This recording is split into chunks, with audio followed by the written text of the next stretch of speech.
speaking of men's lacrosse, they enter this year with 5 face-off guys on the roster, Jack. Yeah, 3 of them hailing from traditional hotbeds of the sport. One's from Tennessee. The other, he's a Texan freshman getting his first taste of the college game.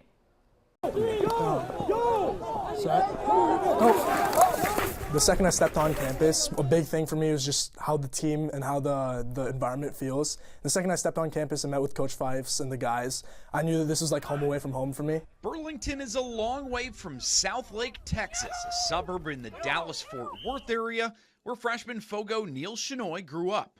It's been an adjustment for several reasons, the first of which is probably pretty obvious. Just the cold, playing in all environments. We don't really play in the snow back home, but, it's been a little bit of an adjustment getting used to how your stick throws and stuff, but it's been fun so far.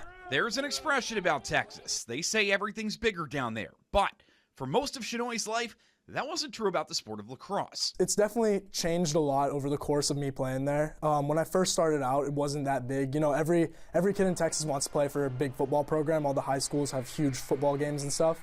But over the course of my career in Texas, it's definitely grown. I went from playing with maybe 20 people in the stands to my senior year having packed stands for games. But lacrosse isn't the only sport where Shenoy has excelled. He's also a second-degree black belt in Taekwondo. That was something I started when I was really young, maybe 3 or 4 years old. I saw all those ninjas on TV, wanted to kind of do that myself. So my parents were like, why not? They put me in classes, and it's just something that really stick. I love the challenge part of it, and it's really an individual sport in that you're competing against yourself, so you're just trying to be the best that you can be. And he says it has paid dividends on the lacrosse field, especially at a position that's all about timing and discipline. Definitely. It's something my parents say all the time, that a lot of the stuff I learned in Taekwondo has carried over to my lacrosse game. And definitely the mental aspect's a big part, staying disciplined, not going early, no false starts, and just being able to push through challenges. If you're losing, being able to wipe the slate clean and go back in for the next one. And definitely from the physical aspect, you get a lot of lower body strength from Taekwondo. Fast hands are also critical in both sports. You got to be able to throw those punches in Taekwondo, and face-offs are all about getting that punch in, so it's definitely carried over. But opponents shouldn't worry too much. Shenoy says breaking boards doesn't exactly translate to snapping sticks. Not of late, but yeah, trying to stay away from that, keep my emotions under control.